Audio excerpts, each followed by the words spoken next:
अच्छा, तो मैंने आप लोगों को एक जो होमवर्क दिया था वो हो गया? अच्छा, उसमें कोई कन्फ्यूजन? क्लियर है? उसने मार्कअप और मार्जिन वाला भी हिसाब किताब बता दिया था आपको कि वर्थ रुपीज़ का मतलब है वो it self is the selling price. तो अगर मार्कअप है तो उसने कॉस्ट प्लस प्रॉफिट की परसेंटेज से डिवाइड कराया था और मल्टीप्लाई किया था, और अगर मार्जिन है तो सिंपल उसने उस पर ही जो मार्कअप या मार्जिन की परसेंटेज थी वो अप्लाई कर दी थी, ना कि डिवाइड कराने के बजाय। तो वो सिंपल एक था, ये सही है। तो वो हमने क्लैरिफाई कर दिया यहाँ पे। अच्छा, अब अपने पास अब हेडिंग डाल देंगे डिविडेंड डिस्ट्रीब्यूटेड बाय सब्सिडरी का एक कॉन्सेप्ट कि भाई अगर सब्सिडरी डिविडेंड डिक्लेयर करेगा तो उसके ग्रुप अकाउंट्स में क्या इफेक्ट आएंगे। पर ये बता दो, क्या आप लोगों को इस हद तक बात समझ आ गई है कि अगर पेरेंट सब्सिडरी को गुड्स बेचे या सब्सिडरी पेरेंट्स को गुड्स बेचे, अगर माल ग्रुप से पूरा बाहर जा चुका है तो कोई अनरियलाइज प्रॉफिट की एडजस्टमेंट नहीं होगी, क्योंकि सबका सब रियलाइज हो चुका है। दूसरा तरीका यह है कि अगर फॉर एग्जांपल पूरा का पूरा माल नहीं बिका तो आपका जो इंट्रा ग्रुप प्रॉफिट है उसकी इन्वेंट्री में चिपका हुआ होगा। प्रॉफिट को प्रॉफिट से और इन्वेंट्री को। अच्छा, फिर ऐसा भी हो सकता है कि कुछ माल ऐसा हो जो रह जाए, तो आप क्या करेंगे, इंट्रा ग्रुप प्रॉफिट पे कौन सी परसेंटेज लगा देंगे? अनसोल्ड स्टॉक की। वही वो प्रॉफिट होगा जो कि रियलाइज होने से रह गया होगा। तो प्रॉफिट को प्रॉफिट से हटाओगे, इन्वेंट्री को। तो कुछ इस तरीके से आपने सीखा था, वो कॉन्सेप्ट क्लियर है? चलें, ओके। आज हम सीख लेते हैं डिविडेंड डिस्ट्रीब्यूशन बाय सब्सिडी। ये अगेन बहुत टेक्निकल कॉन्सेप्ट है, कोशिश करूंगा कि ज़्यादा से ज़्यादा आसान कर दूं जैसे पिछले वाले किए थे। चलें, मैंने ये कहा कि अगर आपकी एक सब्सिडरी है और ये आ गया भाई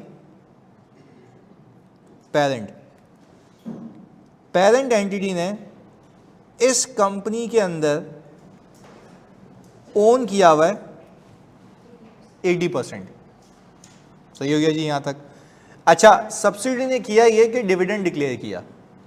अच्छा, सब्सिडी डिविडेंड डिक्लेयर करेगी तो उसका एक्सपेंस कितना होगा? 20% नहीं, एक्सपेंस तो होगा ही नहीं ना सर, आप गलत कह रहे हैं। उसका होता है एप्रोप्रिएशन ऑफ प्रॉफिट। क्या होता है?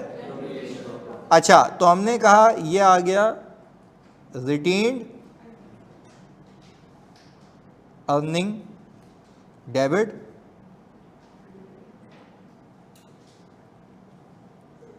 और डिविडेंड, क्योंकि अब तक वो पे नहीं हुआ। सही है? अच्छा, हम अज्यूम ये कर रहे हैं कि इस कंपनी का जो शेयर कैपिटल है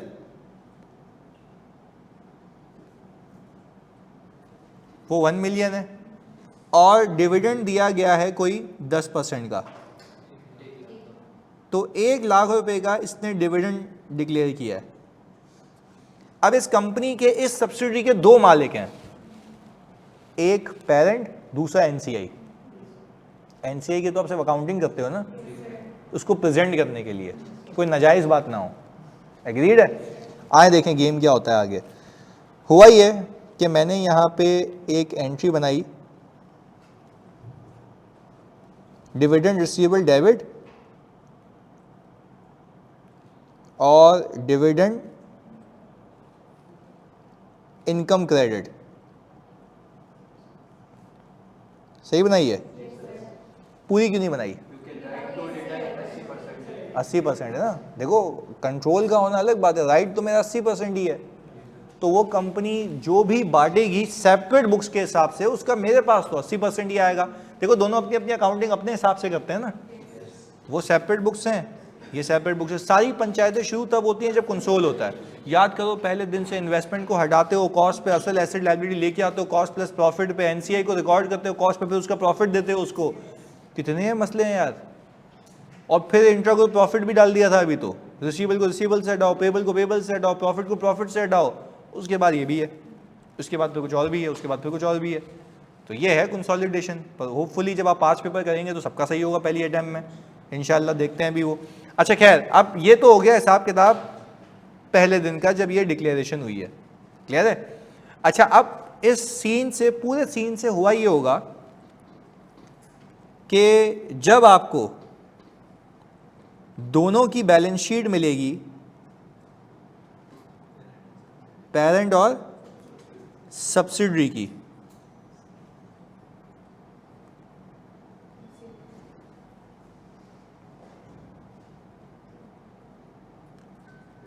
यहाँ पे होगा डिविडेंड पेबल। अच्छा, डिविडेंड पेबल होगा इसका, ये होगा सर, ये तो फर्क आ गया, 20,000 एनसीआई का है। अच्छा, एनसीआई ग्रुप का पार्ट है या ग्रुप के बाहर है? तो इस केस के अंदर मुझे जो एलिमिनेशन करनी है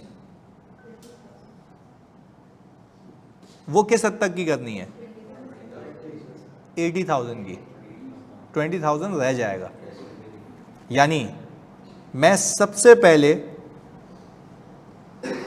डिविडेंड पेबल को डेबिट करूंगा और डिविडेंड रिसीवेबल को क्रेडिट कर दूंगा। कितने से?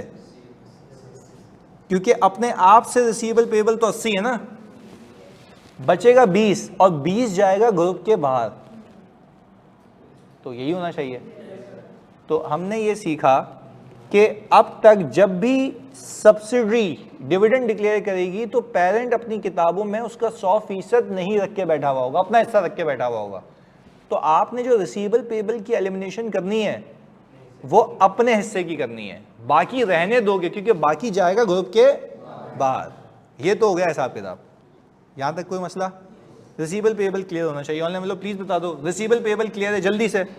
हमने अभी बात की है रिसीवेबल और पेबल की हद तक, चलें बेहतरीन है। अब सर आपने ये बात तो समझा दी, पर आपने ये नहीं बताया कि इसका क्या करेंगे। नहीं, प्रॉफिट में शामिल भी तो है, तो क्या अपने आप से प्रॉफिट कमा सकते हो? तो इस पे क्या करना है वो अभी हम बात करेंगे। मैं यहाँ पे ना पहले हाई लेवल बात लिख रहा हूँ तो इसको प्रूफ करूँगा। इसको आपने इग्नोर करना है। रीज़न नीचे बता रहा हूँ। आइडियली आपने तो अभी पिछली क्लास में सिखाया था सर कि प्रॉफिट अपने आप से नहीं कमा सकते, आपने हटवा दिया था। इसको क्यों नहीं हटवा रहा उसकी लॉजिक अभी दे रहा हूँ। रिसीवेबल पेबल समझ आ गया? अब हम किसी बात कर रहे हैं डिविडेंड इनकम की। अब उसकी बात कर रहे हैं कि डिविडेंड इनकम में क्यों मैं छेड़खानी नहीं करूंगा, उसका अभी लॉजिक दे रहा हूं आपको अगले 5 से 10 मिनट में। फोकस बनाए रखना। इधर मुझे एक बात बताओ, हम जब भी किसी कंपनी को एक्वायर करते हैं तो हम कहते हैं ऐड एक्विजिशन और ऐड, ये सब्सिडी के नेट एसेट्स की बात हो रही है।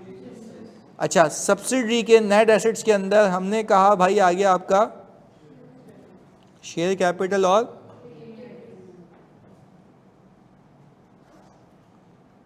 Retained earnings. अच्छा, शेयर कैपिटल हमने ऊपर डिसाइड किया था 1 मिलियन, याद है? अच्छा, और हमने तसव्वुर किया कि इसकी जो रिटेन्ड अर्निंग है, जब हमने इसको खरीदा था उस दिन पे आ रही थी कोई 2 मिलियन की। अच्छा, और इस कंपनी ने इस साल प्रॉफिट कमाया किसने? सब्सिडी ने। हम सारी हाइपोथेटिकल फिगर है, ये नहीं बोलना कि भाई आई कहाँ से, ये सब मेरा पूरा ऊपर भी मैंने ही बनाया ना, तो ये भी मैं ही बना रहा हूँ। आखिर में बच्चा बोलता है ये फिगर कहाँ से आ रही है, तो भाई ये अज्यूम्ड है सारी, समझाने के लिए। इधर प्रॉफिट हमारा आ गया कोई इसका 1.5 मिलियन और डिविडेंड कितना दिया गया है? 1 लाख का।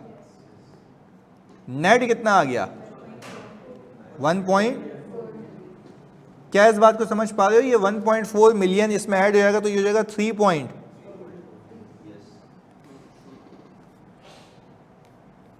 कोई फेयर वैल्यू एडजस्टमेंट नहीं है, मैं तसव्वुर कर रहा हूं। इन दोनों का टोटल आ गया और ये। अच्छा, मुझे जल्दी से एक बात बताते हो कि ये वाली जो अमाउंट है ये आपको सब्सिडी की रिपोर्टिंग डेट की बैलेंस शीट में मिलेगी। क्या मैं सही कह रहा हूं? पर आपको बैकएंड पे नॉलेज होनी चाहिए, इसमें ये सारे कारनामे हुए हुए हैं। मैं देखो ऐसे तो नहीं कॉन्सेप्ट देके चला जाता, मैं आपको बताता हूँ ये हुआ होगा, ये ऐसे प्रेजेंट हो रहा होगा, ताकि मैपिंग तो बने कि कौन सी चीज़ कहाँ से आ रही है, तो ये हुआ होगा। अच्छा आप आगे चलते हैं। मैंने ये कहा कि इन दोनों का डिफरेंस तो बाद में देखते हैं, पर डे वन के ऊपर आपने एनसीआई को क्रिएट किया होगा, और एनसीआई को क्रिएट किया था अज्यूम कर रहे हैं उसके शेयर के ऊपर, और उसका शेयर कितना था?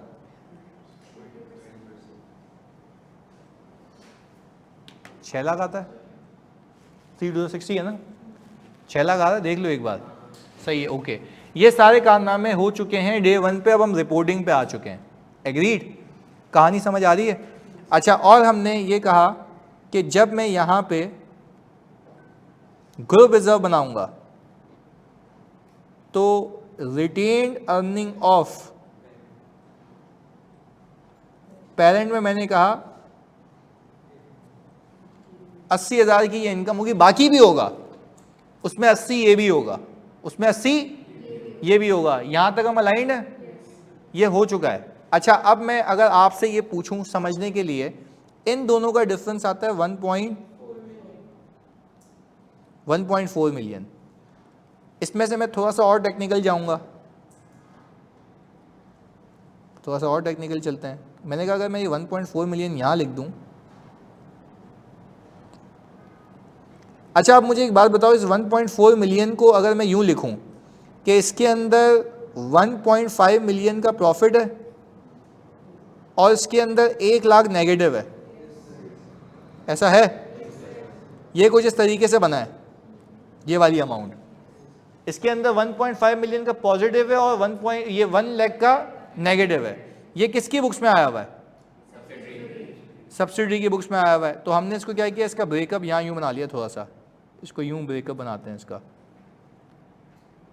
हमने कहा 1.5 मिलियन और 1 लाख नेगेटिव है। मैं आपसे ये पूछता हूं, आपने क्या सीखा था मेरे साथ कि इसके 2 हिस्से बनाते हो आप। पहले तो आपने बता दिया पेरेंट का हिस्सा कितना है, 80%, जरा बताते हो?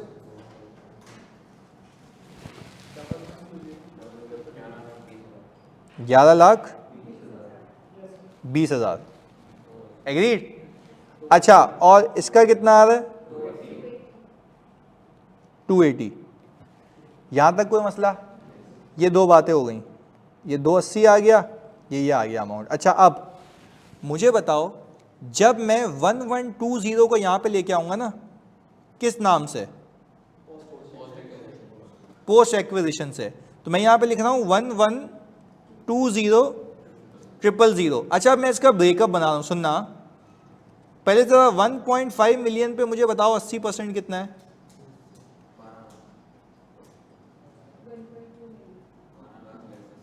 1.2 मिलियन। अच्छा, और जो मैंने 1 लाख का 80%,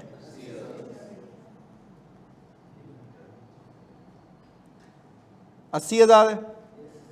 अच्छा, और अगर मैं इस पूरे सिनेरियो में इन दोनों को आपस में नेट कर दूं, यही आता है?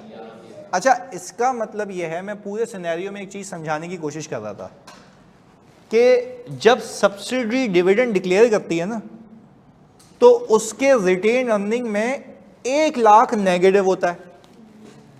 इस बात को एब्जॉर्ब करते हैं, उसके रिटेन अर्निंग में अल्लाह की कसम 1 लाख नेगेटिव है और 1.5 मिलियन। तो आपको नहीं लगता कि वो 1 लाख का नेगेटिव आपके पास घूम के आया है और पूरा है आपका हिस्सा है? तो 1 लाख का नेगेटिव 80% कितना होता है? 80,000।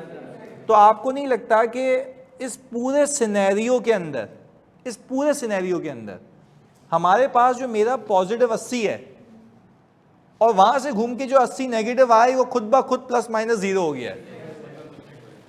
इसीलिए मैंने कहा था ऊपर इसको इग्नोर करना, इसलिए मैंने कहा था इनकम को कुछ छेड़खानी नहीं करना। तुम करोगे तो कितनी बार हो जाएगा?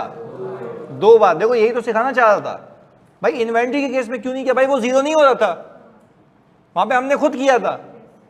तो यानी इसका मतलब यह है कि वो जो बेहतरीन हो गया, सुनो आगे, अब सुनो, जो सामने वाली कंपनी है उसके रिटेन अर्निंग में ये नेगेटिव है, आपके रिटेन अर्निंग में पॉजिटिव है। आप उसका पोस्ट एक्विजिशन जब अपने पास लाओगे तो आपका पॉजिटिव उसके नेगेटिव को सेट ऑफ कर देगा।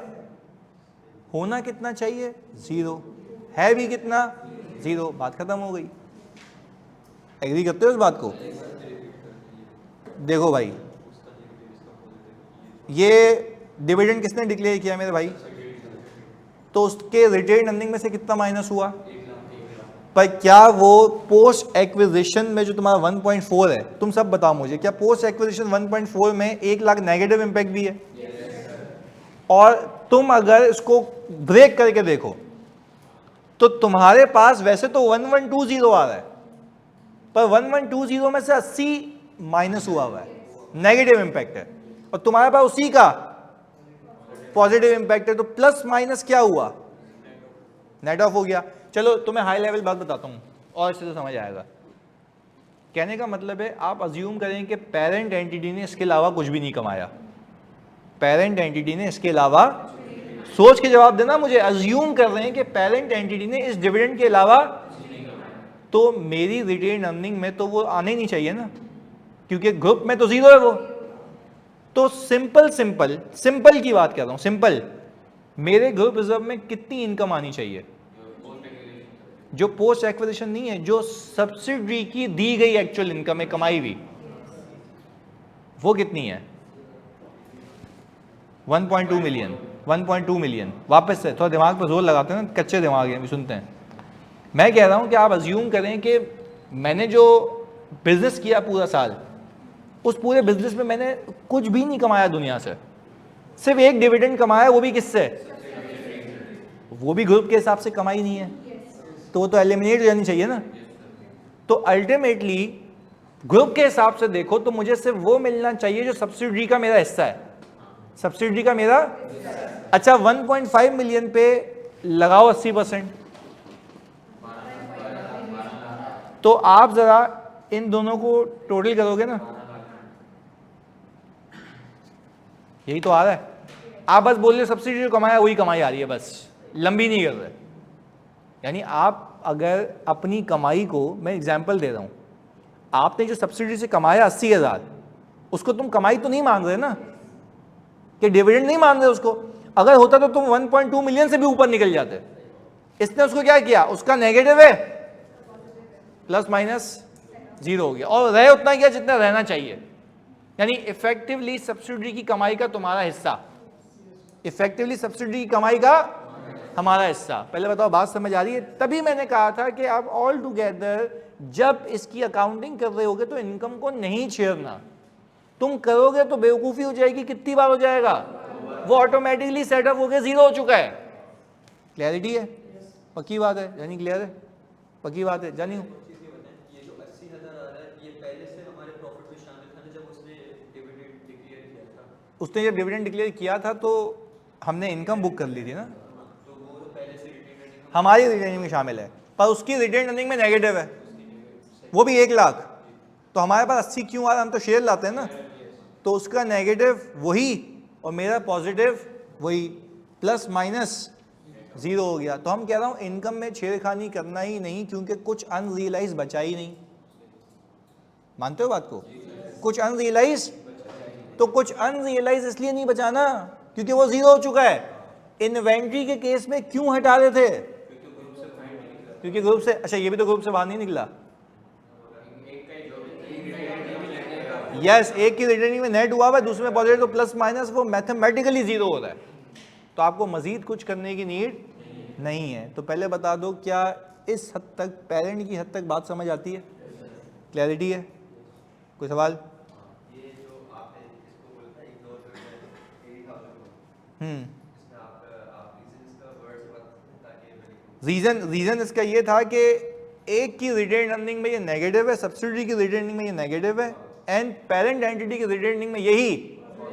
तो जब मैं पोस्ट एक्विजिशन लेके आऊंगा तो वो ऑटोमेटिकली इसको सेट ऑफ कर देगा। दैट्स व्हाई हम इसको क्या करेंगे? इग्नोर, क्योंकि एक की इनकम है और दूसरे की एप्रोप्रिएशन है। तो एक के नेगेटिव जब दूसरे के पॉजिटिव में आके ऐड हो जाएगा तो ऑटोमेटिकली जीरो हो जाएगा। हाँ जी, ऑनलाइन में लोग क्लियर है यहाँ तक? जल्दी से बता दो जानी, हमजा और सारे बच्चों, हमजा, आहद, अमाल, आमना, अरूबा, जल्दी सारे बच्चे क्लियर है? अच्छा ये बात समझ आ गई तो अभी एनसीआई भाई भी तो बैठे हैं चौरंगी पे, उसको भी उस पर भी बात कर लेते हैं, उसकी भी बात कर लेते हैं, और एक हाई लेवल ऐसी बात करूंगा कि पूरा कॉन्सेप्ट की क्लैरिटी और ज़्यादा हो जाएगी। इतना समझ आ रहा है रिसीवेबल पेबल हटाना है, वो भी अपनी हद तक, बाकी किसको जाएगा? एनसीआई ग्रुप के बाहर का बंदा, हम तो खाली उसका हिसाब किताब रख रहे हैं। एग्रीड? अच्छा जी आगे सुने, इसको ख़त्म करने के बाद हम एक स्टेप आगे गए, हमने बोला भाई इनकम के क्या करेंगे? कुछ भी नहीं करेंगे, क्योंकि एक का नेगेटिव है दूसरे का पॉजिटिव, ऑटोमेटिकली क्या हो जाएगा जानी? जीरो हो जाएगा। यहाँ तक भी बात समझ आती है। अब बारी आ गई एनसीआई की। मैं आपसे ये पूछता हूँ, आप डे 1 पे ये कह रहे थे कि एनसीआई का हिस्सा कितना है? 6 लाख। एनसीआई का हिस्सा कितना है? 6 लाख। अच्छा एनसीआई ने प्रॉफिट कितना कमाया? हाँ भाई 280 ना, पर नहीं, अब हम यूं करेंगे, मैं आपको ब्रेक करके दिखा रहा हूं। आप वैसे असल में तो 280 ही लेके आएंगे, असल में तो 280 लाएंगे, पर अगर मैं प्रॉफिट देखूं ना तो 1.5 मिलियन का 20% कितना है? ये उसका प्रॉफिट है, और उसको डिविडेंड कितना मिला?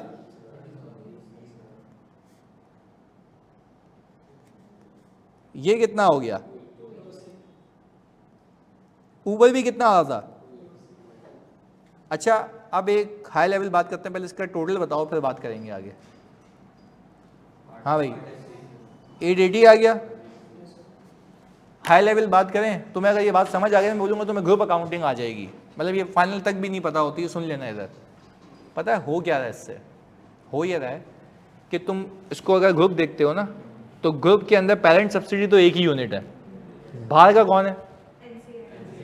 कहानी सुने, आपको नहीं लगता जब डिविडेंड डिक्लेयर हुआ सब्सिडी से, तो सब्सिडी से जो डिविडेंड डिक्लेयर हुआ 1 लाख का, वो 1 लाख एक जेब, 80,000 एक जेब से निकल के दूसरी जेब में आ गया, प्लस माइनस।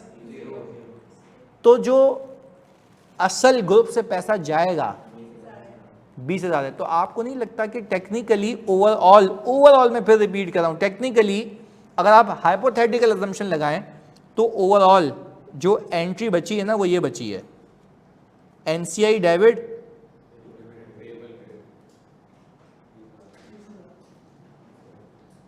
और एनसीआई की इक्विटी कम हो गई, क्योंकि आपने एनसीआई को कहा तेरे कमाए हुए पैसे में से ये ले तुझे डिविडेंड। हमने एनसीआई की इक्विटी अलग रखी हुई है ना, इससे अल्टीमेटली ये बच रहा है, ये कह रहा हूं। आपने यहाँ पे पहुंचना कैसे वो सिखा रहा था मैं। आपने कहा कि भाई इस रिटेन अर्निंग का जो 80,000 है वो इस 80,000 को सेट ऑफ कर देगा, ऐसा ही है। तो मैं सिखाना क्या चाह रहा हूं, इसके 80,000 में से जो 80,000 गया वो तो प्लस माइनस जीरो हो गया, एग्रीड। और अल्लाह की कसम आपने रिसीवेबल पेबल भी हटा दिया, बचा कितना यहां पे? 20,000 लेफ्ट। अच्छा जब आप तसव्वुर करें, जब रिटेन अर्निंग और सब्सिडी 20,000 से कम हो तो 20,000 किसके गुल्लक में गया था? एनसीआई। पॉजिटिव या नेगेटिव? तो यही तो हो रहा है कि हमने सिंपल ये किया कि एनसीआई के कमाए हुए पैसे में से उसका पैसा दे दिया। तो आपकी ना स्टैंडर्ड में एक लाइन लिखी हुई है, whenever subsidiary declares a dividend NCI share will be realised to NCI. NCI share will be, बस उसका मतलब ये था, इतनी लंबी करके। हमें शुरू में आके तुम्हें ये बता, तुम बोलते पता नहीं क्या कह रहे हैं। बात समझ आ गई कि सब्सिडी ने डिविडेंड डिक्लेयर किया 1 लाख का, पर 1 लाख में से 80 तो एक जेब से निकल के प्लस माइनस जीरो हो गया। उसका इंपैक्ट ना आना चाहिए ना आ रहा है, बकाया बच गया कितना? वो 20,000 टेक्निकली एनसीआई को जा रहा है। एनसीआई को कहा गया मेरा भाई अगर आपने इतने कमा लिए थे उसमें से 20 ये लो निकलो, यही तो हुआ है। तो आप मुझे बताओ ना, अगर ये डिविडेंड नहीं होता तो एनसीआई 9 लाख रुपए पे मौजूद होती। कितने पे? तो अब 9 लाख पे क्यों नहीं है?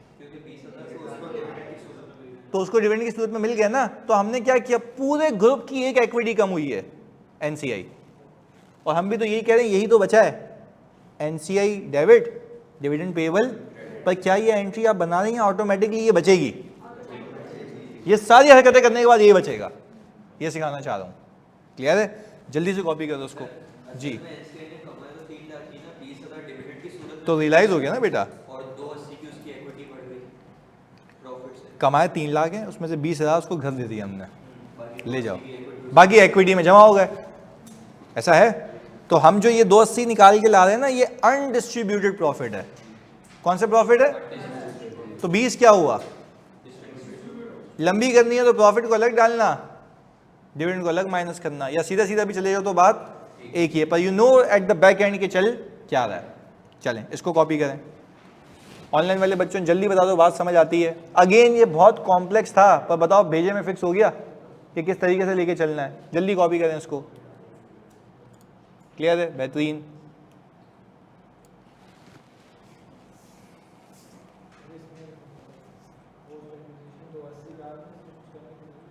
हाँ, पोस्ट एक्विजिशन, हाँ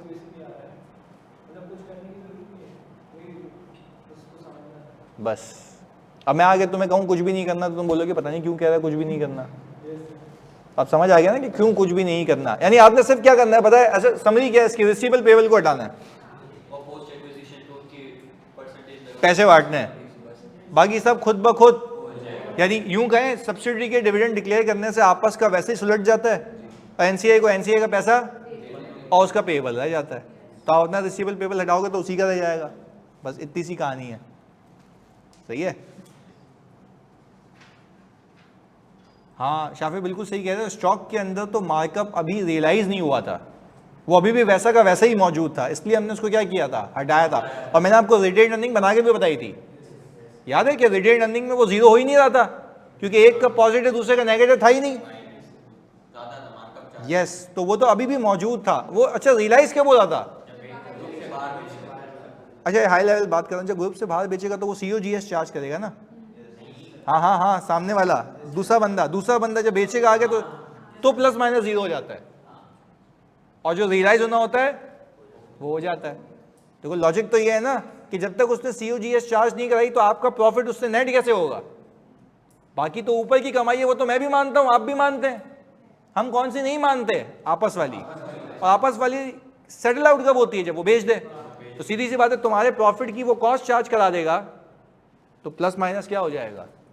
जीरो, सेटल आउट हो जाएगा। और जो कमाई रह जाएगी वो ग्रुप के बाहर की रहेगी। वही तो सीख रहे थे इतनी देर से। क्लियर है? अच्छा जी, अब स्क्रॉल करते हैं इसको। तो 2 मिनट कह रहे हैं भाई ये।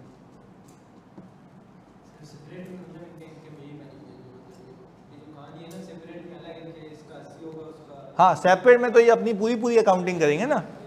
तो आपने तो ये सोचना है कि सेपरेट के बाद जितनी तफरीयाँ हुई हैं उसमें हम क्या करें कि कंसोलिडेशन पे पहुंच जाएं। और अगेन वही वाली बात, इन्वेस्टमेंट को हटाना है, कॉस्ट प्लस पे लाना है, एनसीआई को लाना है, कंटीजेंसी देखनी है, इंक्रीमेंटल डेप्रिसिएशन के मंजन देखने हैं, और फिर उसके बाद इंट्रा ग्रुप देखना है। तो ऐसी थोड़ी ना ये।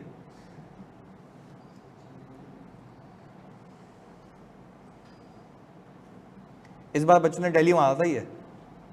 तुम सोचो 20 नंबर तुम्हारे दिल्ली हो जाए। होमवर्क तो रोज आएंगे और आएंगे। कर रहे हो ना रोज होमवर्क? मुश्किल था। उससे पहले जो 1.5 साल वाला दिया था ना, उससे पहले वाला वो थोड़ा मतलब लंबी हो रही थी। वो वहाँ पे भेज देना, सही है ना? किसमें? इससे पहले उम्र कल वाले वो तकरीबन 1.5 साल पहले एक्वायर कर रहे हैं, रिपोर्टिंग 2 बार आ रही है, तो उससे मतलब हाँ उसमें तो ऐसा तुम्हें 1.5 साल पहले पीछे जाना था, और कुछ नहीं था उसमें। खाली तुम्हें डेट ऑफ एक्विजिशन याद रखनी है। बच्चे क्या करते हैं 1 साल का माइनस करके वहाँ पहुँच जाते हैं। किसी ने गलती की थी ये वाली? पिक हो गया था? हाँ भाई हो गया था, फुल चपाटा चल रहे हो। हाँ दिया था ना, सोले भाई ने भेजा था। सही है। अच्छा भाई ये लो स्क्रॉल हो गया, ये जल्दी से इसको कॉपी करो ताकि आगे चलें। पास हो जाएगा ना हमजा तुम्हारा इस बार इंशाल्लाह।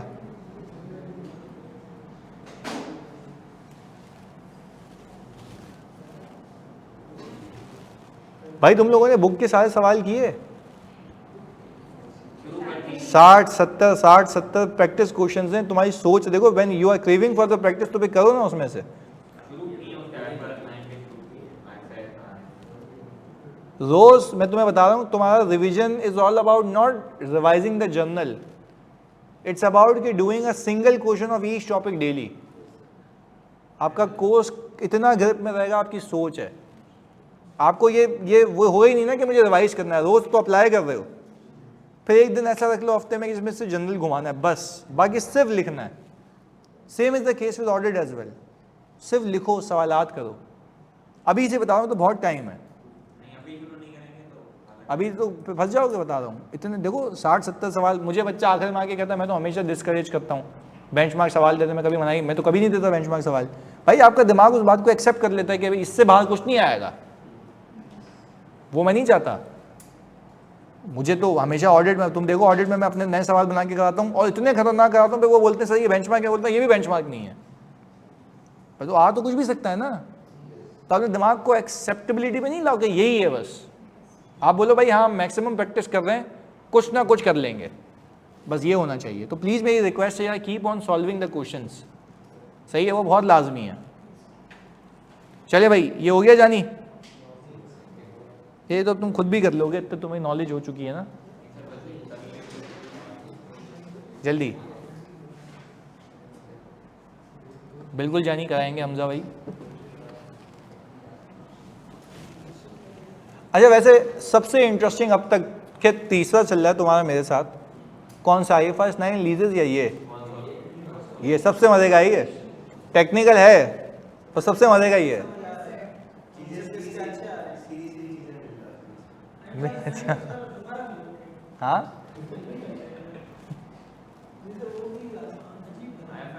सबसे ज़्यादा तुम्हें जो मज़ा आएगा ना, जिसपे इकरा यूनिवर्सिटी वालों ने तक तालियां बजाई थी, डेफर्टेक्स, गेम अलग है। हाँ बोले ECL में भी मज़ा आया था, ECL भी तुम्हें वैसा नहीं मिलेगा, ये तो बता रहा हूँ। ECL हाँ वो, उसके तो हम खैर डिस्क्लोज नहीं कर सकते अमाउंट, पर किसी बैंक से हम ना कोई $2.5 लाख ले रहे हैं ECL मॉडल बनाने के सिर्फ। हाँ पर बैंक नाम नहीं दे सकते ना।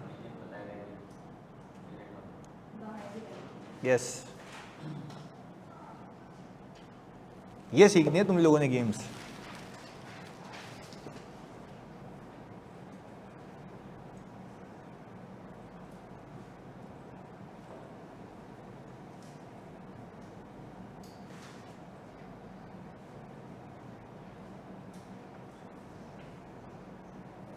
हाँ जानी डन, क्या अब तो हो गया होगा यार।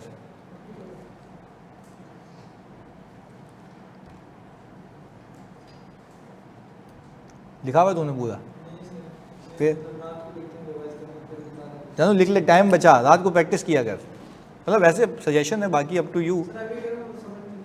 नहीं टाइम तभी तो दिया है, वरना तो मैं बोलूँ आगे चल लो। मैं तो देखो लिखवाता इसलिए हूँ कि देखो मैं इस चीज़ को डिस्करेज करता हूँ, बच्चा पे पता है क्या करता है, घर पे आके फिर से देखता है, तो वो नहीं करो। देखना तो सिर्फ वो चीज़ है कि कोई कन्फ्यूजन रह जाए, समझ लो, लिखने वक्त कॉपी कर लो। मतलब मैं तो, मुझे टेंशन होती थी जब तक मेरी किताब में नहीं आ जाए ना चीज़, मेरे को परेशानी होती थी कि भाई वापस कौन, पर बाद में डबल टाइम लगा रहा है, डबल टाइम लगा रहा है। एक टाइम लगा फिर वहाँ पे टाइम ही टाइम है। हाँ फुल नाना पार्टी का ना, इसके लिए तो समय ही समय है। हाँ चलो चलो ये भी सही है। तो भाई एक और सब्जेक्ट उठा लेना, नहीं तो एक और सब्जेक्ट उठा लेना भाई।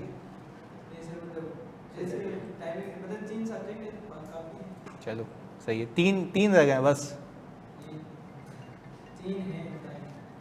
अच्छा रह कितने गए, और 3 रहते, चलो फिर तो सही है। हेलो मैं यहाँ पे क्लास में, हाँ भेज दीजिएगा। नहीं ऑफिस, क्या भेज रहे हैं, चलें बेहतर है। ओके माँ, नहीं बस काफ़ी है। हाँ 2-3 का बना दीजिएगा। ओके माँ,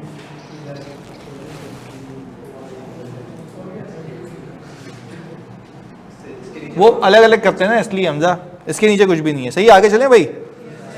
अच्छा भाई differences in receivable and payable, यानी अब तक आपने देखा था कि पेरेंट का जो रिसीवेबल है और सब्सिडी का पेएबल है दोनों आपस में अलाइंड थे। अब उसमें कुछ फ़र्क आएगा, उन फ़र्क की वजूहात को डिस्कस करते हैं और फिर उसकी अकाउंटिंग कैसे होगी वो देख लेते हैं। बड़ा सिंपल फंडा है, इधर देख लेते हैं। आप लोग मुझे बताएंगे, कैलकुलेटर आपके पास होना चाहिए क्योंकि अब आपको सिखा चुका हूं मैं ये, सही है। अच्छा भाई, हम कर रहे हैं डिफरेंसेस के अंदर केस 1, जो अगेन थोड़ा सा मुश्किल है, बट आप लोग क्योंकि इतने चैंपियन है आपको नहीं लगेगा मुश्किल। पेरेंट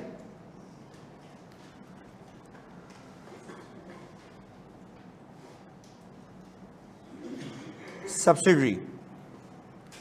अच्छा, हुआ ये कि पेरेंट एंटिटी ने पहले तो इन्वेंट्री परचेज की ग्रुप के बाहर से, वही वाली अमाउंट रखते हैं कितने की, 100 रुपये की। फिर इसने क्या किया भाई, ट्रेड रिसीवेबल डेबिट किया और सेल्स को 150 से, और फिर इसने COGS टू स्टॉक क्रेडिट कितने से, 100 रुपये से। अच्छा, फिर सब्सिडी ने क्या एंट्री बनाई होगी,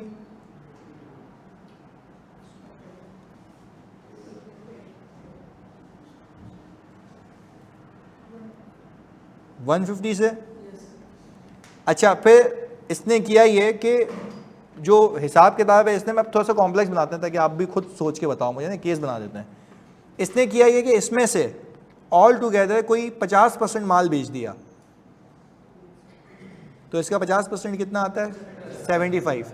अच्छा, तो इसने उस 75 पे तुम 1.3 करो, 30% का कितना आता है मार्कअप, 97.5। तो इसने क्या किया, 50% जो भी आया 75, 97.5। अच्छा, इसने यहाँ पे ट्रेड, बल्कि कैश कर लेते हैं इसका, कैश डेबिट और सेल्स क्रेडिट। अच्छा भाई, 97.5, और आपके पास यहाँ पे COGS नहीं 75, ये तो अपने हिसाब से कर रहे हैं ना अकाउंटिंग। अच्छा, आपको एक बात पता है कि एक रिसीवेबल और एक पेएबल यहाँ जनरेट हो चुका है, और यहाँ पे अभी भी अनरियलाइज्ड प्रॉफिट बाकी है। जल्दी से देख के बताओ कितना बाकी है अनरियलाइज्ड प्रॉफिट, 50 का 50%, 25। इसको और यूं भी निकाल सकते हो कि उसकी इन्वेंट्री कितनी बची हुई है, 75। देखो यही आता है, उसकी बची हुई इन्वेंट्री में से अपना प्रॉफिट अलग कर लो। दोनों बातें थी ना, तो ये पहले भी सिखाया हुआ है, आज रिकॉल भी करा दिया कि इसका मुसीबत है। रिसीवेबल पेएबल अपनी जगह, unrealised profit related to inventory, receivable payable related to only balance sheet. Clear है? अब तक रिसीवेबल पेएबल में पंगा नहीं है। हुआ ये कि इसने 31 दिसंबर 2025 पे फिर से एक इन्वेंट्री खरीदी 100 रुपये की, और इसने उठा के बेच दी वापस से सब्सिडरी को, और वही 150 से। यहाँ पे एंट्री बनी COGS टू स्टॉक क्रेडिट 100 से। अच्छा, मुझे बताओ ये इन्वेंट्री क्या पेरेंट एंटिटी की बुक्स में है या निकल गई? निकल गई। चलें, बात समझ आती है। अच्छा, अब जब हम सब्सिडरी की बुक्स में आए ना, ये कह रहा है भाई नो एंट्री, क्योंकि इसको रिसीव हुई है आफ्टर 2 जनवरी 2026, तो वो तो अपनी जगह सही है ना। ये क्यों एंट्री बनाएगा? नहीं बनाएगा ना बेटा, रिस्क एंड रिवॉर्ड ट्रांसफर नहीं हुए ना, क्यों बनाएगा? अगर बना लेता तो फिर रिसीवेबल पेएबल का कॉन्सेप्ट खत्म हो जाता ना वो वाला। सही है। अच्छा अब बात सुने, ये दो हिस्से समझ आ रहे हैं। अच्छा अब आपको कुछ बैलेंस शीट मिलेगी इस तरीके से जो अभी हम बना रहे हैं, बड़ा फोकस बनाए रखना है यहाँ पे।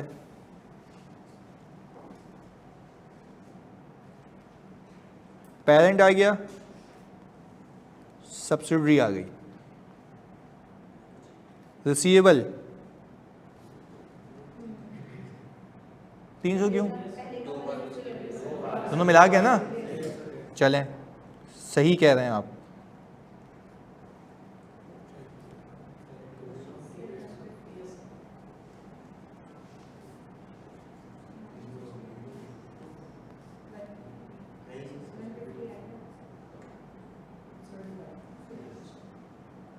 ये तो आप लोगों को अभी सिखाया ना, ये आ गया। अच्छा रिटेन अर्निंग,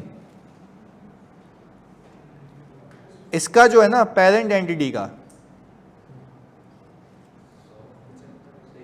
और 75 में से 97.5 माइनस करो, 75 में से 97.5 माइनस करो, 75 की COGS थी ना, 97.5 माइनस 75 करो, 22.5। ये कुछ हिसाब किताब हुआ मिला हुआ है आपको, ये हो चुका होगा आपको कुछ बैलेंस शीट में, बाकी चीज़ों के साथ साथ ये छुपी हुई है उसमें चीज़ें। एग्रीड, पक्की बात है।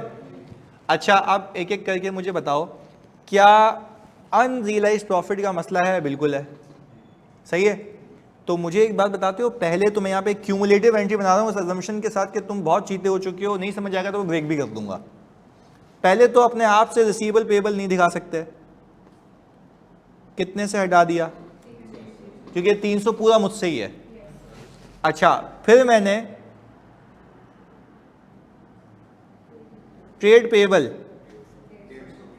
तो सर ये तो डिफरेंस आ गया रिसीवेबल पेबल में। अब मैं तुमसे दो बातें पूछता हूं। पहली बात, इन्वेंट्री ये वाली इन्वेंट्री, क्या ये इन्वेंट्री तुमने खरीदी थी? तुमने बेच दी? किसको? अच्छा तुम एक एंटिटी हो, ग्रुप हो, ये एंटिटी, ये जो पूरी एंटिटी तुम एक तस्वर कर रहे हो, इस इन्वेंट्री को तुम ये कह सकते हो कि अभी ग्रुप से बाहर गई है या ग्रुप में घूम रही है। पर अगर ये ग्रुप में ही घूम रही है तो मसला ये ना उसकी किताब में आ रही है, ये स्टॉक इन ट्रांजिट है, ये स्टॉक इन, पहले बताओ इस बात को समझ पा रहे हो? पक्की बात है, ऑनलाइन वालों जल्दी बताओ तो बात समझ आ रही है। ये स्टॉक इन ट्रांजिट है, यानी ये इन्वेंट्री में ना आए वो तब होगा जब मैं ये कहूं कि ये इन्वेंट्री ग्रुप के बाहर गई है। अब ये तो ग्रुप में ही है पर दोनों की किताबों में नहीं आ रही, आनी चाहिए। तो हमने कहा यार पहले तो आप इन्वेंट्री को ले आए। अच्छा अगर इन दोनों का डिफरेंस देखें ना तो कितने का फर्क आ रहा है? अच्छा 150 का। पर मैंने इन्वेंट्री क्या करनी है, सुनना, क्योंकि उस इन ट्रांजिट इन्वेंट्री के अंदर प्रॉफिट भी है। तो आपने ग्रुप रिजर्व को डेबिट कर दिया 50 से, यानी हम यूं कहें, तभी मैंने कहा क्यूमुलेटिव एंट्री तो समझाता हूं। आपका रिसीवेबल 150 से ज्यादा है, उसके दो कंपोनेंट्स है ना, आपने कॉस्ट पे प्रॉफिट लगा के चिपकाया था, तो आपने रिसीवेबल को जो हटाया मजीद 150 से, वो कॉस्ट की अक्कासी कर रहा है, कॉस्ट प्लस प्रॉफिट की। तो पहले मैंने इन्वेंट्री जो बाहर हुई है उसको वापस ले आया 100 रुपये पे, और जो प्रॉफिट रिकॉर्ड हुआ है उसको हटा दिया। तो क्या हम ये कह सकते हैं कि ये जो इसके अंदर मजीद 150 क्रेडिट हुआ है, उस मजीद 150 का ब्रेकअप ये है? सर वैसे तो रिसीवेबल पेबल से नॉक ऑफ होता है भाई, उसने नहीं रिकॉर्ड किया हुआ ना पेबल, ये इन्वेंट्री के अगेंस्ट में रिकॉर्ड हुआ था ना, सेल हुई थी। तो आपने क्या किया? अच्छा इसको यूं भी कर सकते हो, और समझने की बात है, अगर हमें थोड़ी सी लंबी करनी हो तो आपने कहा कि सर पहले तो आप एक काम ये करें, पेबल को 150, रिसीवेबल को ये पहला वाला मामला सुलझ गया, क्लियर है। लंबी होगी, इसे करना नहीं एग्जाम में, इसे सिखाने के लिए कर रहा हूँ। फिर आपने कहा ट्रेड रिसीवेबल को और इन्वेंट्री को ले आओ 150 से। अबे फिर याद आएगा यार ये तो इन्वेंट्री, इसके अंदर प्रॉफिट है, कितने से, कितनी एंट्रियां बनी है, 3, वो कितनी बनी है, फर्क समझ आता है। पहले आपने नॉर्मल रिसीवेबल पेबल हटाया, फिर जो बाद में किया था वो हटाया। फिर आपने कहा कि आपने जो रिसीवेबल को हटाया ना, वो पेबल से नॉक ऑफ हो ही नहीं सकता ना, क्योंकि उसके पास आपने इन्वेंट्री भेजी है, और receivable itself is inclusive of profit. तो इन्वेंट्री जब लेके आओगे तो प्रॉफिट भी तो हटाना है। देखो आप क्या ये कह सकते हो ये इन्वेंट्री का प्रॉफिट रियलाइज हो चुका है या वही नहीं पहुंचा है? तो वही नहीं पहुंचा तो रियलाइज कैसे होगा? तो उसमें तो 100% अनरियलाइज प्रॉफिट है। तो आप एक काम करो ना, आपको पता है आपके जो एक्सेसिव रिसीवेबल है जो इन्वेंट्री की वजह से आया था उसके बाद पहुंची नहीं है। अब आप रिसीवेबल को हटाओगे, वो कॉस्ट प्लस प्रॉफिट है, वो कॉस्ट प्लस। अच्छा आपने उसको हटा दिया, फेयर इनफ, हमें बात समझ आती है, आपने हटा दिया उसको। अच्छा फिर डेबिट करूंगा तो इन्वेंट्री वापस लेके आऊंगा, इन्वेंट्री सेल्स प्राइस पे वापस आएगी या कॉस्ट पे? वो रही, तो उसका प्रॉफिट भी हटाओ ना, वो देखो वो 50 ऊपर आ रहा, क्लियर है। अच्छा सिर्फ ये नहीं था, सिर्फ ये नहीं था, इसके अलावा वो भी तो पुराना वाला है अनरियलाइज्ड प्रॉफिट, उसको भी रिवर्स करना होगा, तो उसकी अलग से एंट्री बनाओ, ग्रुप रिजर्व डेबिट। उसमें रिसीवेबल पेबल का तो भंड नहीं है ना, 25 और 25। अच्छा अगर मैं सही करना चाहूं तो क्या ये दिखेगा बैलेंस शीट में? अच्छा क्या ट्रेड पेबल दिखेगा? नहीं दिखेगा। अच्छा अब जरा इसको आगे ले चलते हैं, इसको हमने उठाया यहाँ से ताकि आपको उसकी प्रेजेंटेशन भी समझ आए। अच्छा भाई हमारा ये सिलेक्शन टूल ये था, हम इसको यहाँ से ले आए इधर, बस और कुछ भी नहीं कर रहे, इधर ले आए। मुझे ग्रुप के अगर एफएस बनवा दो आप अभी यहाँ पे, रिसीवेबल कितना आएगा? 0 आएगा। चलो इन्वेंट्री कितने की आएगी?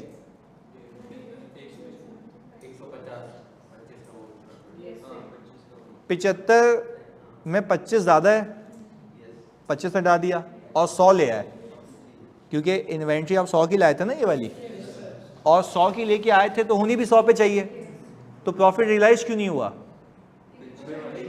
सर उसको मिला ही नहीं, उसको मिलेगा फिर भी वो उसके बाद भेजेगा, उसको मिल भी जाता ना अल्लाह की कसम तब भी अनरियलाइज होता। एग्रीड? अभी तो उसके आगे ही नहीं गया। एग्रीड है बात? चलें अब हमने कहा ये भी बात समझ आ गई। ट्रेड पेबल कितना दिखाओगे?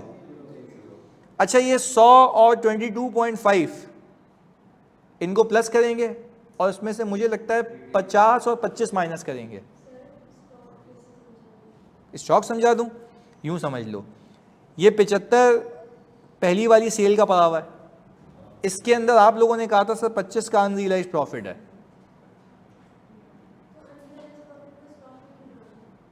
अनरियलाइज्ड प्रॉफिट कहाँ छुपा हुआ था?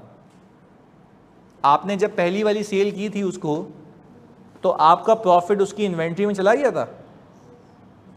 उसने पूरी इन्वेंट्री बेच दी थी या आधी बेची थी? तो आपने जो 50 का प्रॉफिट कमाया था उससे, उस पर 50% तो अभी भी बाकी है, वो कितना था? तो एक वो इन्वेंट्री का प्रॉफिट है जो उसके इन्वेंट्री में छुपा हुआ है, जो कि रियलाइज, वो कब रियलाइज होगा? जब वो आगे बेचेगा। तो एक तो मैंने पहले प्रॉफिट को प्रॉफिट से हटाया और इन्वेंट्री को इन्वेंट्री से। इन्वेंट्री उसकी किताबों में अभी कितने पे आ रही है? 75 पे। हाँ ना, तो ऊपर ये तो किया था सबसे पहले, तभी तो मैंने कहा था कॉम्प्लेक्स केस बना रहा हूँ, 2 ट्रांजैक्शन करके दिखा रहा हूँ, पुराना वाला भी नया वाला भी। तो पुरानी वाली जल्दी बताओ, पुरानी वाली इन्वेंट्री में कितना छुपा हुआ है? 25। तो हमने इसमें क्या किया, 75 में से 25 को हटा दिया, तो सर ये तो 150 आ रहा है। वो ये रहा ना, वो ये वाला, ये जो वापस लेके आए थे स्टॉक इन ट्रांजिट जो था, क्योंकि ना वो इस किताब में आ रहा था, तो वापस लेके आ गया, पर कॉस्ट प्लस प्रॉफिट पे लाया या सिर्फ कॉस्ट पे लाया? वो ये रहा। अब हम आते हैं रिटेन अर्निंग पे। मैं आपसे ये पूछता हूँ पेरेंट एंटिटी की रिटेन अर्निंग में ये आ रहा है, जल्दी से मुझे बता दो इसमें से अनरियलाइज कितने हैं? 50 वेरी गुड, एक 50 और एक 25। अच्छा 50-25 में से माइनस करो, कितना बचा? 25 बचा। 25 में से 22.5 ऐड करो, 47.5, ये आ जाएगा। जब ग्रुप रिजर्व बनाते हैं तो उसमें कितनी एडजस्टमेंट्स करते हैं? 2, एक 50 की और एक, क्लियर है? तो 50 को हटाया तो 75, वो 50 बचा, 25 को हटाया तो 25 बचा, उसमें ऐड करते तो 47.5 हो गया। मतलब वही चीज़ें जो हम ग्रुप रिजर्व में बनाते हुए करते हैं। चाहो तो यूं करके देख लो, ये हमने ग्रुप रिजर्व बनाया, अभी बना लेते हैं। ये हमने ग्रुप बनाया, रिटेन अर्निंग ऑफ पेरेंट कितनी होती? 100 की होती। अनरियलाइज्ड प्रॉफिट 1 कितना था? Very good. अनरियलाइज्ड प्रॉफिट 2 कितना था? ये कितना रह गया? इसमें डाल दो पोस्ट एक्विजिशन,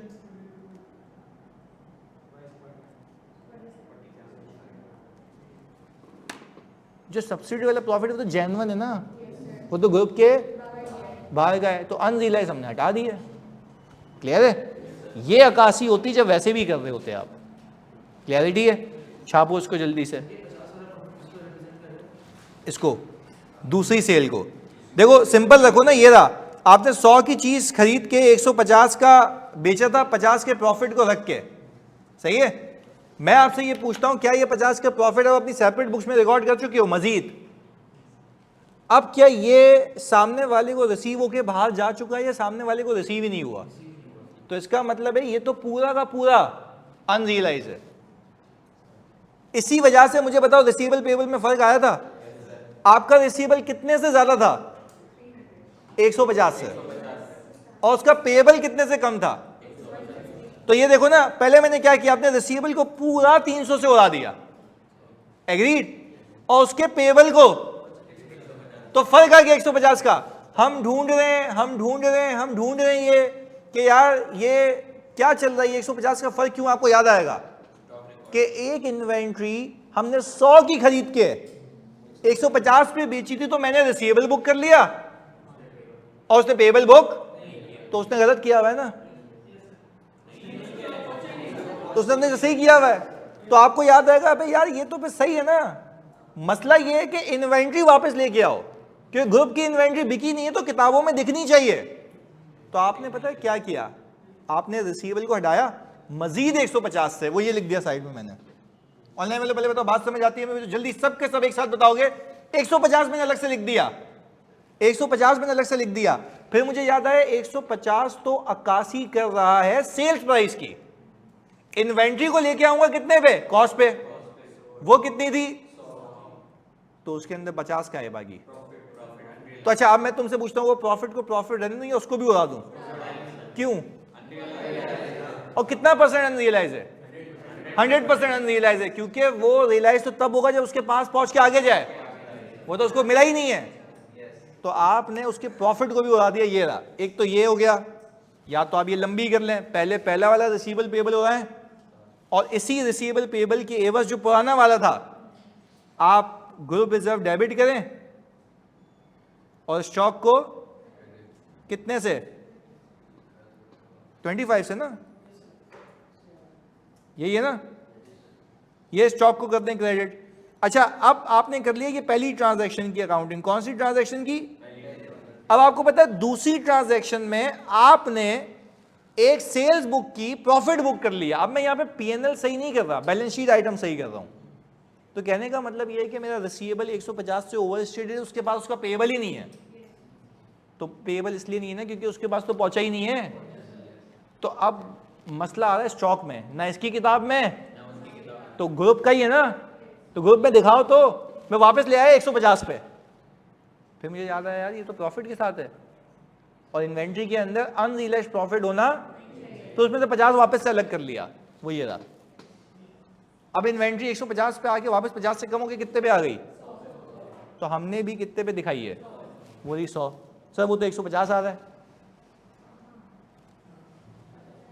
तो बाकी दूसरी भी तो पड़ी हुई है ना, वो 75 पे पड़ी हुई थी, उसमें से भी क्या माइनस किया 25, ये रहा ये वाला, ये 25 माइनस किया, तो 75 में से 25 माइनस किया, वो 50 बची, और ये वाली 100 कॉस्ट पे ले आया, कुल मिला के कितना हो गया 150। वही तो दिखा रहे हैं।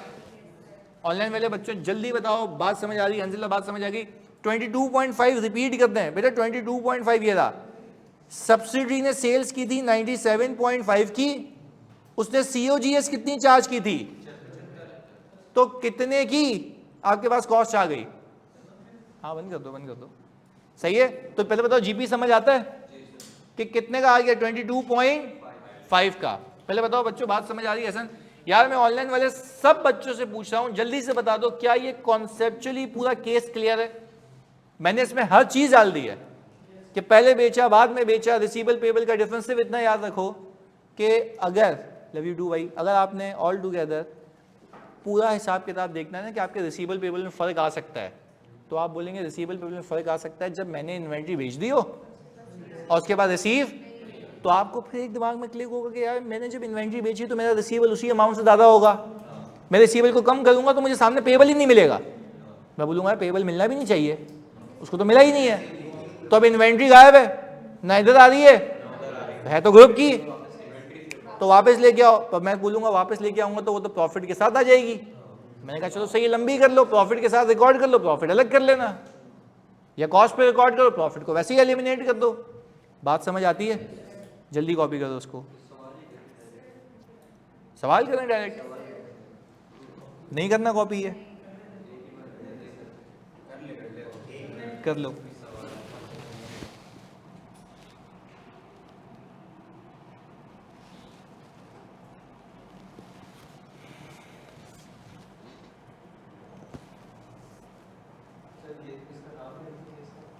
Differences in receivable and payable, यही तो केस ही तो है, केस ही है ना, डिफरेंसेस इन रिसीवेबल पेबल। अगर ये ऐसा केस हो जाए तो क्या करेंगे, वो यही है।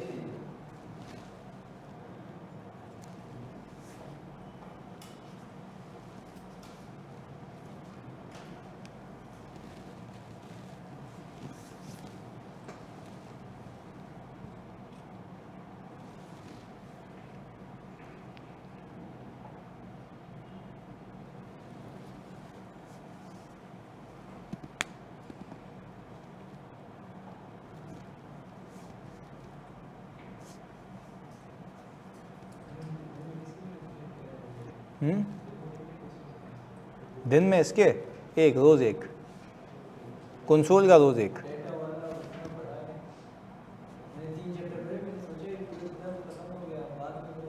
You haven't been to audit bro.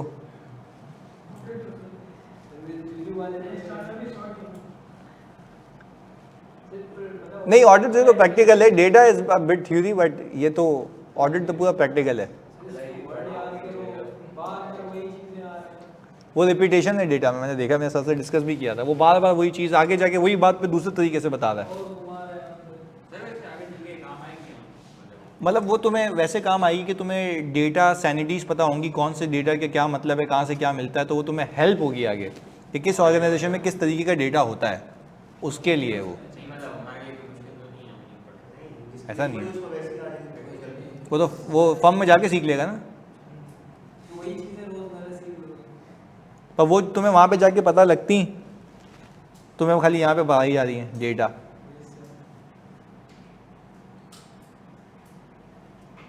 नहीं ऐसा नहीं है शाफिर।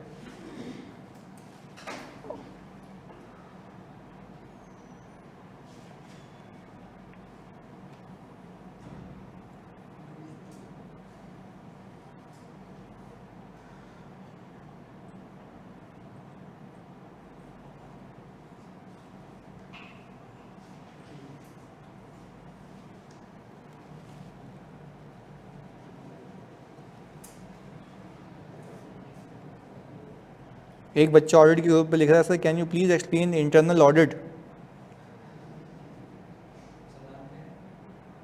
तो नहीं कौन है, बट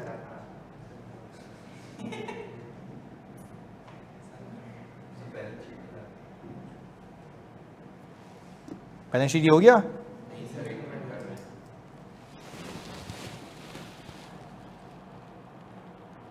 इंटेंजिबल आपको क्यों बताऊंगा मैं, आपके तो कोर्स में ही नहीं है।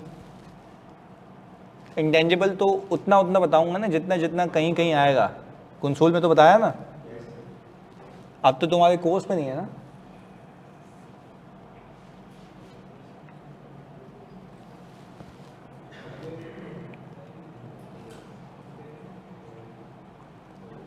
रूबा कह रही है सर कंसोलिडेटेड स्टॉक की वैल्यू में 150 में 100 तो न्यू स्टॉक वाली है और बाकी 50 से आया है, लेकिन 25 तो ऑलरेडी अनरियलाइज्ड प्रॉफिट की फॉर्म में माइनस था ना। नहीं नहीं इधर सुनो, एक सवाल का जवाब दो। कंसोलिडेटेड स्टॉक के अंदर वो कह रही हैं कि 150 में से 100 तो न्यू स्टॉक है, अच्छा, और बाकी 50 75 माइनस 25 से आया है, सही है, तो यही तो है बस।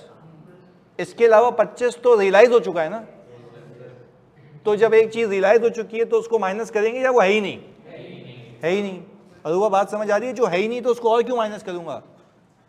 वो कह रही है क्योंकि लेकिन 25 तो ऑलरेडी यूआरपी की फॉर्म में माइनस था ना, तो 25 यूआरपी की फॉर्म में माइनस नहीं था, 25 रियलाइज था, वो कमा चुके थे, वो बचा कुचा, हम तो हटाते वो हैं जो बचा कुचा हो, वो तो बेच दिया ना, तो बेच दिया तो वो तो ऑलरेडी माइनस है, उसका सोचना ही नहीं है, वो तो हो चुका। उस बेचने के बाद कितना बचा था 25, तो हमने हटाया भी 25 है। अरूबा क्लियर है, हमने तो बकाया हटाया ना, जो जा चुका उसको तो मैंने कुछ भी नहीं करना। क्लैरिटी है, जल्दी बता दो तो आगे चलें। Okay done. भाई ये क्या तुम लोग ऐसे लिख रहे हो गया, ये हो गया नहीं, ये हो गया ये पक्का। चलो भाई ये कर लेना ना, आगे चलते हैं थोड़ा सा, मतलब ये कि okay concept of impairment of goodwill, क्योंकि आप ये सोचेंगे आज सारे सवालात, पूरे जो सवाल बनेगा उसमें सारी चौरंगियाँ होंगी, ऐसा ही है ना। तो खैर अब तक तो क्या हैंडल हो रही है ना सिचुएशन। भाई ये है कि हाथ साफ हो गया, थोड़ी 2-3 ट्रांजैक्शन पर भी ये 3 एक साथ आ जाएंगी। ये भी बड़ा एक ट्रिकी कॉन्सेप्ट है, अगर समझ आ जाए तो क्या ही बात है, और ऐसे कैसे नहीं आएगा, हम पढ़ा रहे हैं इधर। चलें, concept of impairment of goodwill. पहले मुझे 2 बातों का जवाब दो, ये सामने लिखी हुई है तुम्हारे। सब्सिडरी के नेट एसेट्स, जो एसेट्स और लायबिलिटीज होते हैं, उसके अंदर गुडविल होती है नहीं होती? यस, ऑफ द बुक्स होती है ना वो, और कॉस्ट कैन नॉट बी। तो ये बात तो समझ आती है कि जब मैं खरीदता हूं तो मैं पे करता हूं तो मेरी इन्वेस्टमेंट में होती है, तो दूसरी बात वही लिखी हुई है। क्या इन्वेस्टमेंट में गुडविल होती है? जवाब है यस। ये क्लियर है? यानी इसका मतलब ये है कि अगर हम रिकॉल करें अपनी बातों को, तो हम जब कंसोलिडेशन करते हैं ना, तो इन्वेस्टमेंट को हटा के असल एसेट लायबिलिटी ले आते हैं उस कॉस्ट पे जितने की मुझे पड़ेगी, उस कॉस्ट के ऊपर जितने की मुझे पड़ेगा। ये उसमें गुडविल भी होती है, उसमें फेयर वैल्यू एडजस्टमेंट्स भी होती हैं, उसमें कंटिंजेंट लायबिलिटीज भी होती हैं। यहां तक अलाइन है? ओके, अब सुनना, इसको क्या हो गया भाई इधर। अच्छा भाई, अब IAS 36 कहता है कि भाई इम्पेयरमेंट टेस्ट परफॉर्म करो गुडविल पे हर साल के आखिर में।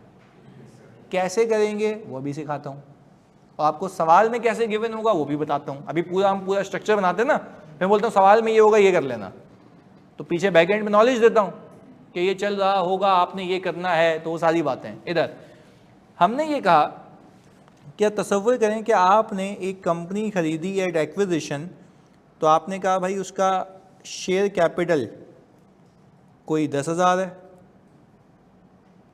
रिटेन अर्निंग 30,000 है, ये हो गया। ये तो पता है ना, ये एसेट और लायबिलिटी का नेट है, ये सीधा सीधा आ गया। अच्छा, इसके बाद आपने, हेलो जी मतलब से कैसे हैं आप?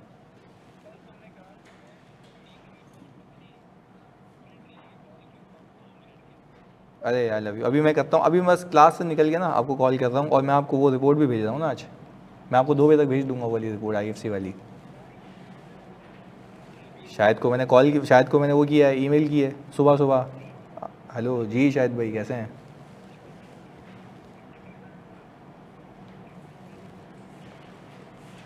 जी जी सही है।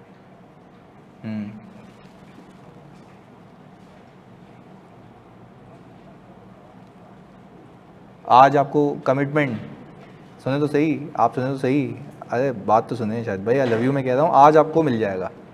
आपको मैं ढाई बजे तक, आपको 3 रिपोर्ट चाहिए ना, एक आपको चाहिए ऑडिट रिपोर्ट, रिव्यू रिपोर्ट और वो एग्रीड अपॉन प्रोसीजर, सही है, तीनों में भेजता हूँ 2:30-3 बजे तक।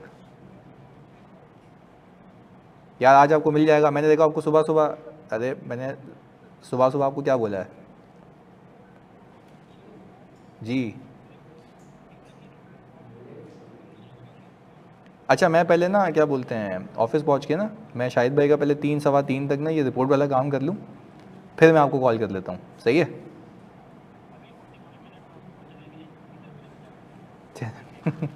सॉरी यार, कमिटमेंट सही है, ये बात है। आप शाहिद भाई को आप लव यू कह दीजिएगा मेरी तरफ से, सही है, ओके, अल्लाह हाफिज़।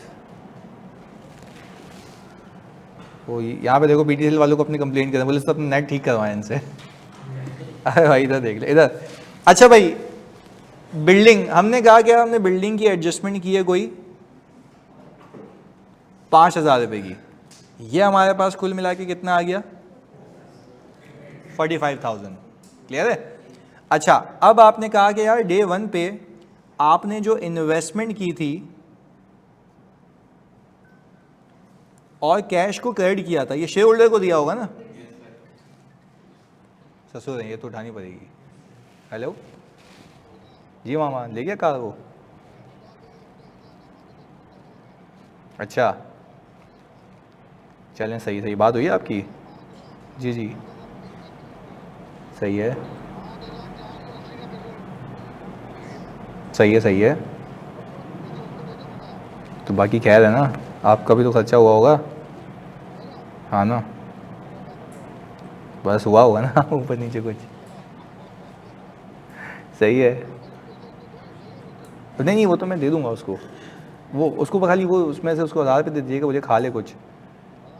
हाँ ओके, सही है।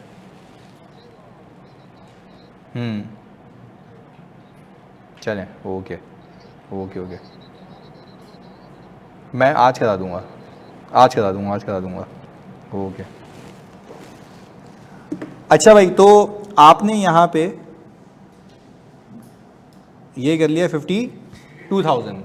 मुझे एक बात बताओ जल्दी से कि ये फ़र्क क्यों है? गुडविल का, चलें ओके, गुडविल का फ़र्क है। अच्छा भाई इधर, अब हमने कहा कि सर अब हम आ गए यहाँ पे at reporting, share capital 10,000, retained earning हमने कह दिया कि हो गई 28,000, ये कुल मिला के हुआ ये कि कंपनी टर्न इनटू लॉस।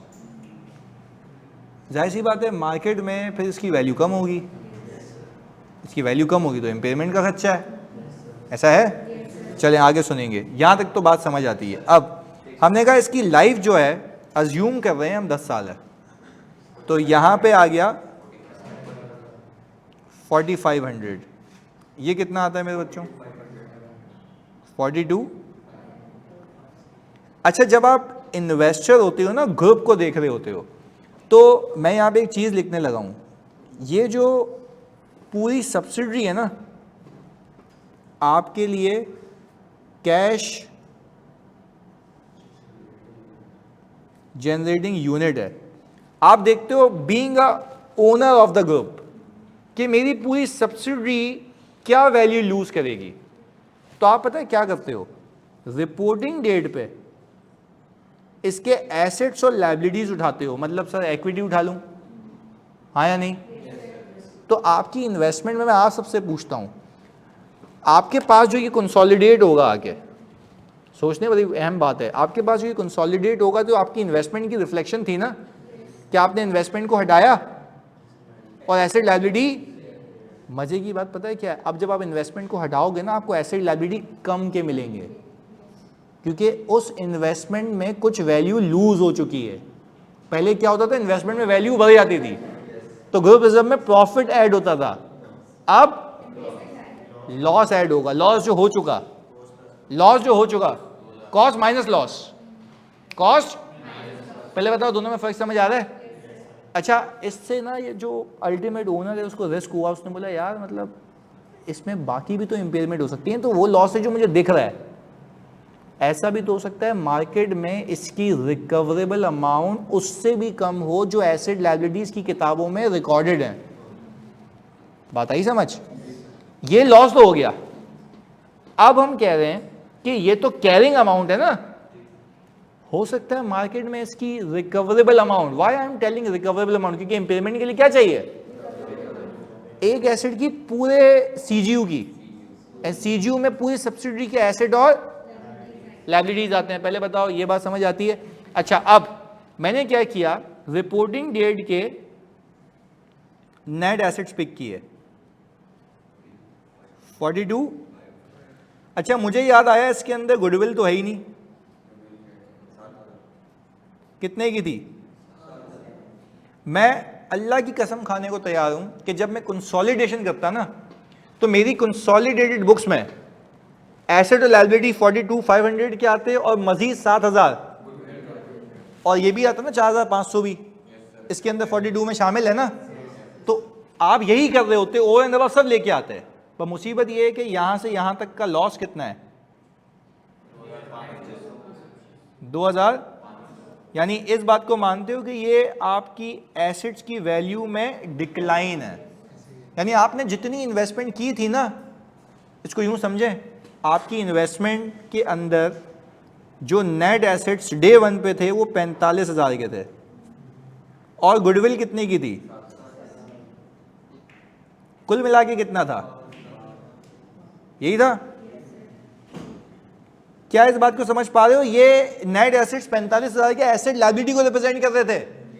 अब इस 45 में से आप 42,500 पे आ गए हो, तो आपने अपने एसेट्स की वैल्यू को गवा दिया है। एग्री? आपने अपनी एसेट की वैल्यू को गवा दिया है। पहले बताओ यहां तक हम अलाइंड है, ये लॉस हो गया, ये एक इम्पेयरमेंट इंडिकेटर था कि भाई अब देखो कुछ भी हो सकता है। अच्छा, तो मैंने कहा यार पहले मैं ये देख लूं मेरे ग्रुप में रिकॉग्नाइज क्या होगा, रिपोर्टिंग डेट के एसेट और लायबिलिटी लॉस के साथ, तो बैलेंस शीट टैली कैसे होगी? आप इन्वेस्टमेंट हटा रहे हो ज्यादा से, एसेट लायबिलिटी कम की ला रहे हो, तो टैली कैसे होगा? नहीं, लॉस आएगा ना, ये बात सही है। देखो, जब आपके एसेट्स बढ़ते हैं तो ग्रुप रिजर्व क्रेडिट होता है, और जब एसेट्स कम हो रहे हैं तो ग्रुप रिजर्व लायबिलिटी का लॉस बुक हो जाएगा, क्योंकि एसेट्स कम हो गए। यानी आप 100 की चीज हटा के 80 की चीज लाओगे तो बाकी लॉस है, जो रियलाइज होगा ग्रुप में। पहले बताओ बात समझ आ रही है? चले ओके, ऑनलाइन मतलब प्लीज कंफर्मेशन दे दो यहां तक बात समझ आती है? जल्दी से ओके, बेहतरीन। अब सुने, इन दोनों को सम करूं तो कितना आ गया? अच्छा, ये हम कह सकते हैं कि carrying amount of CGU in group, carrying amount of cash generating unit in the group. आप अगर पूरे ग्रुप में से सब्सिडियरी के बैलेंसेस को अलग करोगे ये बनेगा। बात समझ आ रही है? यही है ना कि एसेट और लायबिलिटी को ऐड करोगे, इसको अलग अलग करोगे तो एसेट और लायबिलिटी का नेट यही बनेगा ना। क्या आप ये कह सकते हो पूरे ग्रुप में अगर 50 कंपनियां भी होंगी तो इस कंपनी का रिपोर्टिंग डेट का बैलेंस ये है। आप ये देख रहे हो कि आपको देखो इम्पेयरमेंट के लिए कैरिंग अमाउंट ऑफ एसेट चाहिए होती है ना, यहाँ पे कैरिंग अमाउंट ऑफ एसेट है या पूरा CGU? यही किया हुआ है हमने, पूरे CGU की कैरिंग अमाउंट आपके सामने आ रही है। सब्सिडियरी के रिपोर्टिंग डेट के एसेट उठा के लाते, लायबिलिटी उठा के लाते, तो आंसर आता 38,000। 4,500 का इंक्रीमेंटल एडजस्टमेंट करते, गुडविल डालते, यहीं पहुंच जाते ना 49,500 पे, हाँ या नहीं? यही करते। अब हम मार्केट में गए, हमने देखा fair value less cost to sell और value in use, whichever is higher, उसकी रिकवरेबल अमाउंट जो बन रही है, सही है ना, वो कोई बन रही थी भाई यहाँ पे नहीं, अगर हम यहाँ पे करें ना तो ये बन रही थी हमारी 48,800। ये हमने अज्यूम किया क्योंकि सारी फिगर अज्यूम्ड है। कैसे निकली होगी रिकवरेबल अमाउंट? हमने पूरे सब्सिडी के कैश फ्लो बनाए होंगे, उसकी प्रेजेंट वैल्यू ली होगी, एक आंसर आया होगा। Still that is not a part of your course, पर मैं समझा रहा हूँ कि हुआ क्या होगा। अच्छा, अब मुझे बताओ, इसमें से ये माइनस करके क्या आपकी सब्सिडी इम्पेयर्ड है? कितने से? 700 से। 700 की इम्पेयरमेंट आ रही है, यानी जो रिकॉर्डेड है उसमें भी गया। अच्छा, अब स्टैंडर्ड ये कहता है, प्लीज सुनना, अब स्टैंडर्ड ये कहता है कि नेट एसेट्स, इसको यहां सही कर लेंगे। अच्छा भाई, आपके नेट एसेट्स रिप्रेजेंट कर रहे थे एसेट्स और लायबिलिटीज को, वो कितने हैं?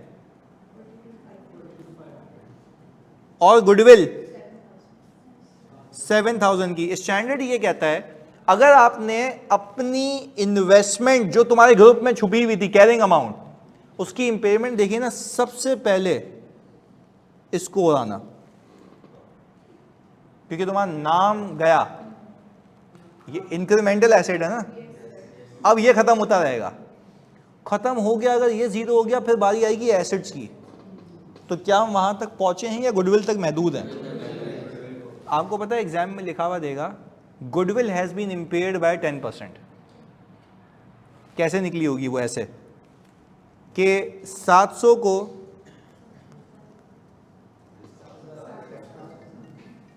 7000 का, तो ऐसे निकाला गया होगा ना।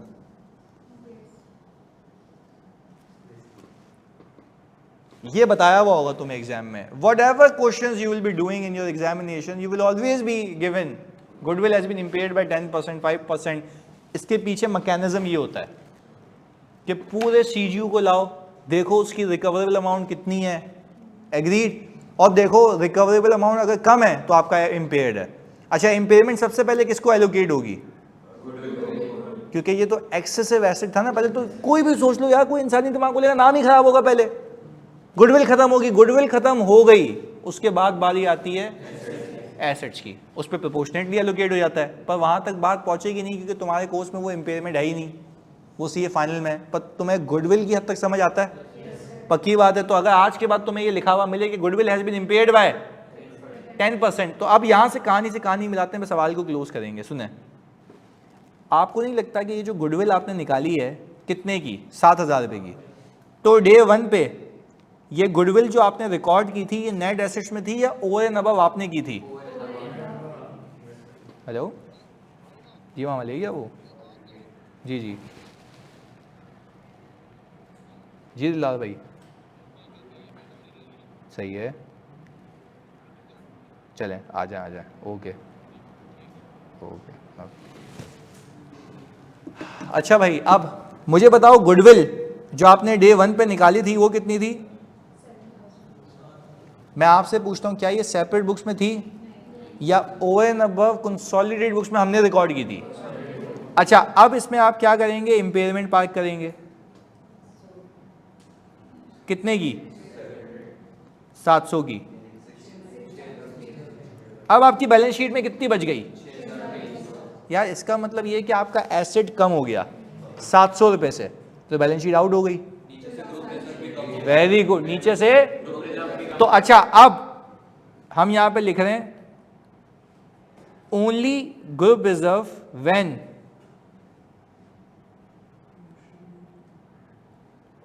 पार्शियल गुडविल, क्योंकि गुडविल सिर्फ किसकी होती है उसमें, तो इम्पेयरमेंट भी सिर्फ किसकी होगी? अच्छा, एनसीआई को कब देंगे? जब फुल गुडविल होगी, यानी गुडविल तो 700 से ही कम होनी है। अब आपने देखना है कि इसको कितने लोगों में बांटना है। अगर पार्शियल गुडविल है तो पूरे इम्पेयरमेंट किसको उठा के दे देना? पेरेंट को, क्योंकि गुडविल थी किसकी? रिकॉर्ड भी किसकी की थी? तो हिस्सा भी किसका? अच्छा, फुल गुडविल में कितने लोगों की गुडविल थी? तो अगर इंपेयर होगी तो दोनों की होगी, तो हिस्से में बांट देना 80 और 20। इसका मतलब है उस केस में दो इक्विटीज कम होंगी, एनसीआई और ग्रुप रिजर्व। बैलेंस शीट अपनी जगह टैली रहेगी। तो देखो, शुरुआत यहां से होती है इस कॉन्सेप्ट की कि सवाल में लिखा हुआ होता है goodwill has been impaired by 10%। पर उसके पीछे जो मैकेनिक्स हैं वो समझ आते हैं। ये एक top of the line asset है जो आपने अलग से रिकॉर्ड किया हुआ है। अब उसमें कोई इंपेयरमेंट है तो वो भी अलग से ही रिकॉर्ड होगी ना, वो सेपरेट बुक्स में कभी भी शामिल नहीं थी। ये ग्रुप का लॉस है और उस एक्सेसिव एसेट का जो आपने पे किया था। क्लैरिटी है जानी जी? अच्छा, वैल्यू इन यूज अगर ज्यादा होती तो इंपेयरमेंट होती ही नहीं ना। एसेट तो अपनी जगह है ना, ये तो FAR 1 में भी यही है कि आप अगर हिस्टोरिकल कॉस्ट मॉडल के ऊपर है, you are not a revaluation model, आप तो उसको सिर्फ इंपेयरमेंट टेस्टिंग के लिए देख रहे हो कि आप देखो, आपको ये प्रूडेंस कॉन्सेप्ट के हिसाब से अलाउड नहीं है ना कि आप अपने एसेट को उस वैल्यू पे देखो जो वो रिकवर कर ही नहीं सकता। रिवर्स नहीं होती गुडविल की इंपेयरमेंट, रिवर्स नहीं होती क्योंकि यू डोंट नो ना पे गुडविल पे कितने पैसे लगे, वो कभी रिवर्स नहीं होती। क्लियर है? Once goodwill impaired can not be reverse. पहले बताओ ये बात समझ आती है? वंस गुडविल इंपेयर्ड वो रिवर्स नहीं हो सकती। तो पहले मेरे बच्चों ये बात बता दो, आज के तीन कॉन्सेप्ट्स आपके भेजे में फिक्स हैं। आज इसका कोई तड़कता भड़कता हुआ सवाल आ जाएगा वो करके आ जाना। अभी इसके बाद अगर मैं तुम्हें कॉन्सेप्ट कराया तो तुम मर जाओगे। अभी गिवन टाइम फ्रेम में नहीं हो सकता, तो मैं मतलब करा दूंगा, तुम करते रहोगे पर तुम ही कर लोगे, मैं से बैठा रहूंगा। इसलिए कह रहा हूँ अभी मैं निकलते ही सोले को बोलता हूँ कि 10 सवाल बना 10-15 मिनट में तुम्हें भेजे ताकि तुम करके आना। सही है? अच्छा, सैटरडे को प्रोबेबली ना हम बीच में ब्रेक भी रख लेंगे बट थोड़ी सी लंबी क्लास होगी। सही है? मुझे सिर्फ ये चाहिए कि मैं कंसोलिडेशन को एक हद तक पहुँचा के ख़त्म करूँ। सही है ना? ताकि हमें डेफर टेक्स्ट पे भी पहुँचना है। तो इसलिए हम सब मे बी प्रोबेबली हम टारगेटिंग 3.5 आवर्स क्लास। ब्रेक होगा उसमें, ऐसी कोई मसले वाली बात नहीं है, बट तुम्हारे एक गो में चीज़ें हो जाएंगी। लंच भी करा देंगे यार। फिर छोटी सोच इधर चलो। ओके, कल छुट्टी